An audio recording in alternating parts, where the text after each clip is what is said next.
Parker's Kitchen is my new daily coffee stop. Gourmet beans are freshly ground for every cup. Get your own cup of great tasting, freshly brewed coffee at Parker's Kitchen. Live from Augusta, breaking news. Good evening and thanks for joining us. I'm Zaina Halliburton. And I'm Will Rhea. We've got some good breaking news for you for a change. Butler High School's boys basketball team is now the GHSA 2A state champions now. Your Alyssa Alliance is live in Macon. Alyssa, this is the first time in decades that Butler boys have reached these heights. And it felt like it. I don't know if they were partying back in 1966 too, but they're going to be playing it all over Augusta tonight because this is a big deal, guys. In almost 60 years, they have done something and made history. That 2A title is staying in Augusta, 57-49, the final year. And we always talk about a win is a win no matter what happens. They lost the turnover battle. They couldn't get the shots to drop. They were within one at the 7-minute mark until Kwame Bridges hit a three-pointer at the 2:30 mark. But they still pulled out the win. And this is the first time that Chaz Clark, a former player, has now won as a head coach and won more importantly for his community. He has led Butler Gold and Black for as long as he's been in Augusta. And that's all he's been talking about the last few hours is how important this win is to the Augusta community and to future basketball players that will walk through the doors of his program. Just how exciting it has been to watch the three guys that have been with him on JV and now varsity level. You're talking Marcus Scurry, Kwame Bridges, and Zion Smith. Those are the three guys that have stayed with him and taken on leadership roles here at Butler, and they've been able to win for Coach today. They said that he loves winning, and he was able to do that. They ended up getting those free throw shots at the line to secure that win. We caught up with Coach after the game. He got a water shower, too. I'm just grateful. Obviously, my mentor, my big brother, Coach Avantez Body, he deserved this title just as much as I did. The guy that he was the successor for, Coach Emmett Rouse, who I played for my 10th grade year. This was for those guys just as much as it was for the ones right now. And those guys deserve it just as much. And I'm just grateful that he had a mantle. I really am. I take it very, very serious, very serious. And I'm grateful, and I hope I made those guys proud. Now, I mean, you asked Coach Chaz Clark to talk about himself, and he's talking about his former coaches. He is the first former player, the first former assistant, and now head coach to win a state title for Butler. He gave credit to his previous coaches that he sat on the bench with because he used to be the guy holding the clipboard, and now he's the one holding the trophy. Yeah, that just goes to show. I mean, you can make it if you want to, and certainly he's been around great leadership getting him to this point. Yeah, I love seeing the embrace that he had with some of those players. You know, that's the example that a coach should set. And, you know, he talks about his players. He doesn't talk about himself. So, I mean, what a way for those seniors to go out, too, with this. The first championship since 1966. 59 years since they brought one back to Augusta. Alyssa, in the last half hour, you mentioned that that's 4 state championships for Augusta. Wow. So, over the last few years. So, that's just incredible. And we're very proud, and a huge congratulations to the Butler boys team. They're going to have an exciting weekend ahead of them, that's for sure, right? Way to go. Also breaking this evening, another championship-winning team in our area. Yeah, busy night for us here. The Denmark Oler boys basketball team beat out Abbeville 58-52 for the state championship for the Class 1A in South Carolina. Joseph Doring is live for us in Florence. Joe, you were there for all the action. Take us through it. Yeah, well, sometimes the best stories just seem to write themselves. For the first time since 1990, Denmark Oler was playing in the state title game. And here we are, and finally, after their very first trophy of the 21st century, rolling out here in the Florence Center with a huge win. Now, the Vikings and the Abbeville Anglers were moving in all the way through this one. A team that features 10 seniors, so one shot at the most in the biggest game of his career. I don't know how many points he had, but Joshua Goodman definitely had more than anybody else on that team. The Vikings won by 8 going into the final three, and after a gutsy finish, they win the SCHSL 1A boys basketball state title 56-52 over Abbeville. The emotions everywhere. Head coach Hercules Davis, after finally getting the job and closing it out. And so I'm so proud of these guys. Put it all together since friends.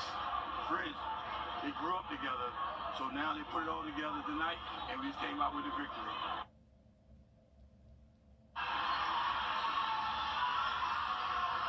Now, what was the story that wrote itself? Well, regardless of whether they won or lost in this game, this was Coach Davis's final game ever as head coach of the Vikings. Now he gets to watch his son, Zachary Davis, as a guard for the South Carolina Gamecocks for the rest of his career. Don't be surprised if you still see Coach Davis on those sidelines in the future. What a story there for the head coach. How awesome is that? What a way to go out, too. I mean, just being championships. Congratulations, Joe. We know there's a celebration behind you because it's a little hard to hear you a little bit, but all the excitement from both winning teams locally is amazing to see. And all of the emotion as well is so great to see. I mean, 2 state championships here in one night on the South Carolina side and on the Georgia side. I mean, it doesn't get much better than that. A big congratulations to both of our teams out there for Butler and then Denmark Oler as well. Definitely exciting times. And as we head into the weekend, tomorrow's Friday, and then as soon as you know it, it's Saturday and Sunday. Riley, we need some warmer weather so all of these kids can go and celebrate. And looking like beautiful weather heading into tomorrow. Things are going to calm down. It is going to feel a little bit calms down. Temperatures won't be able to drop efficiently. Should be getting close to freezing by early tomorrow morning. But later, the next couple of days do look warmer as far as afternoons go. Much more on that coming up in just about 10 minutes. Tonight, we're learning more about an incident that hits close to home for many. 31-year-old Tyrone Gaynor is accused of filming women at Diamond Lakes Park and getting, quote, uncomfortably close to them. Tonight, he's charged with misdemeanor stalking. Here's Cindy Hood is live for us in our newsroom. Cindy, you've looked into this case that the sheriff's office says basically started with social media posts about Gaynor. Right, the warnings started online, but it wasn't until a city worker called police that those warnings turned into an arrest. This incident report from March 5th says someone with Richmond County Parks and Recreation told deputies they received multiple complaints about a black male wearing a black do-rag and black shirt. According to the worker, this person was videoing and approaching women while they exercise on the walking track. Deputies were able to match the description and photo to Tyrone Gaynor.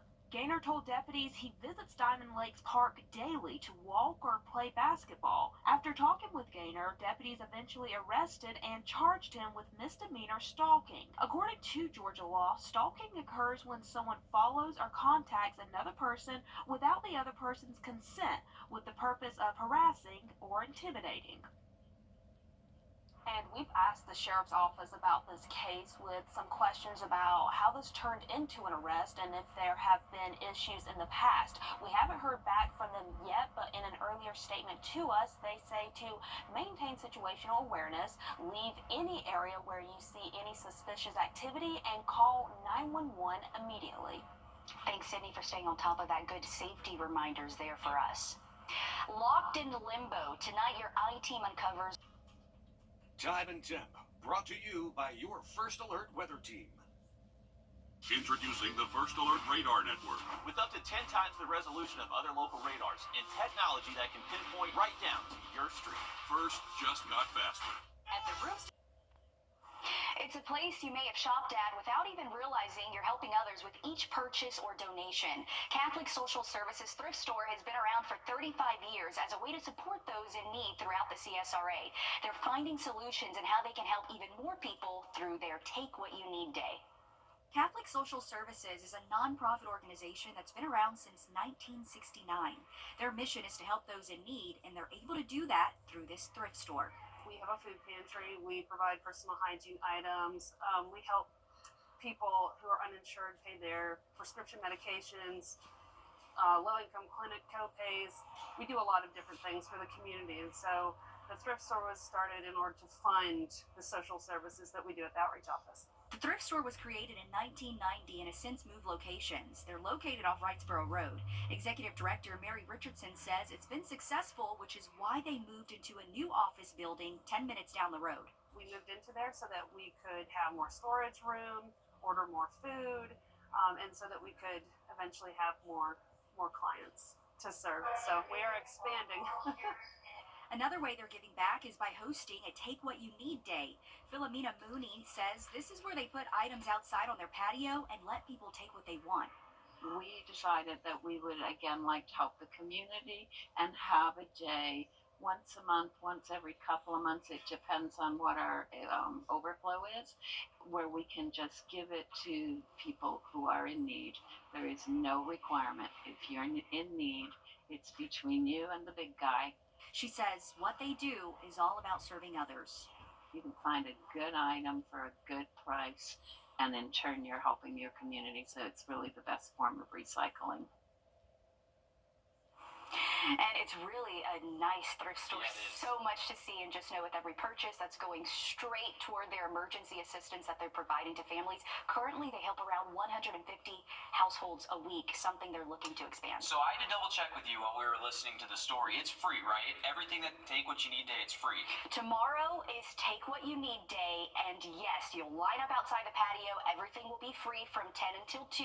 But then if you're interested in going inside to shop, they're going to have a 10% discount on those purchases. That's not bad. Yeah, definitely. We have more information on our website. But again, 10 until 2 tomorrow is Take What You Need Day right outside their store.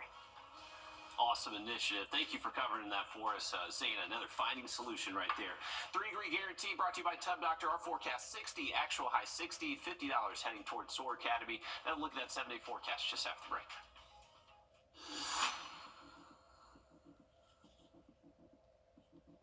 Jack Shepherd opened over Online at AugustaMetroChamber.com. That's all our time. We're back live on 26 News at 7. And for News 12 at 10 and 11 o'clock. Thanks for watching.